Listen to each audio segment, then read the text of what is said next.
آپ یہ بات ذہن میں رکھیں کہ جب آپ جدوجہد کے لیے نکلیں گے، آپ دین کی تگ و دو کے لیے نکلیں گے، اللہ کی زمین پہ اللہ کے نظام کی نفاذ کے معاملات میں چلیں گے، پھر آپ یہ بات چھوڑ دیں کہ میں مولوی ہوں یا میں کالج کا لڑکا ہوں، میں مدرسے کا ہوں یا میں یونیورسٹی کا ہوں۔ جی نہیں، ہماری زبان میں ایک جملہ کہتے ہیں، ملا اور مسٹر کی تفریق مٹا کر چلیں گے۔ کیا مطلب؟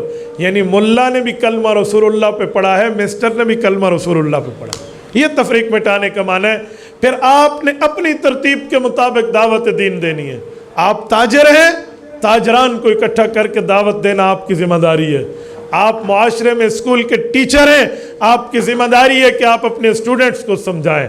آپ مسجد کے خطیب ہیں، آپ کی ذمہ داری ہے اپنے سامعین اور اپنے آڈینس کو آپ نے تیار کرنا ہے۔ اور اگر آپ مولوی ہیں، آپ مدرسے میں بیٹھ کر کام کریں گے، آپ کا کوئی شعبہ ہے زندگی ہے، اس زندگی میں آپ نے اپنی تمام صلاحیتوں کو بروئے کار لانا ہے۔ اور پھر میں ایک بات مزید کہتا ہوں، یہاں پر یہ بھی ذہن میں آپ نہ لائیے گا کہ یار صرف دین کا کام تو اللہ اللہ کرنا ہے، مجھے پتہ نہیں کس چیز میں ڈال دیا، مجھے تو گلیوں کو روڈوں میں بھیج دیا۔ جی نہیں، آپ ہر صلاحیت کو بروئے کار لائیں گے اور اس ترتیب پر آپ چلیں گے جس ترتیب پر آپ کی ترتیبات اور آپ کو آپ کی کام اجازت دیتے ہیں، تو پھر ہر شعبے میں کام کرنا آپ کی ذمہ داری ہے۔ یہ نہیں ہے کہ صرف اللہ اللہ کرنا۔ بھائی اللہ اللہ کرنے کا مطلب یہ نہیں ہے کہ صرف اللہ کہو، اللہ اللہ کرنے کا مطلب ہے دعوت دین، اشاعت دین، اسلام کے پھیلاؤ کو اپنانا۔ میں ایک جملہ سمجھانے کے لیے کہتا ہوں، صحیح مسلم کی حدیث ہے، اللہ کے رسول صلی اللہ علیہ وسلم نے فرمایا، قیامت اس وقت تک لا تقوم الساعہ حتی یقال فی الارض اللہ اللہ، فرمایا قیامت اس وقت تک قائم نہیں ہوگی جب تک زمین میں اللہ اللہ کہنے والے ہیں۔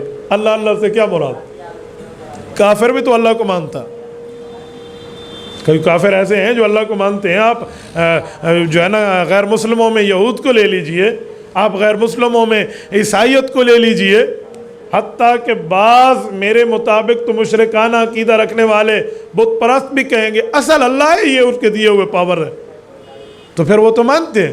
اس اللہ اللہ سے مراد دین پر چلنا۔ پتہ چلا جب تک دین پر چلنے والے موجود ہوں گے اس وقت تک کچھ بھی کسی کا کوئی نہیں بگاڑ سکتا۔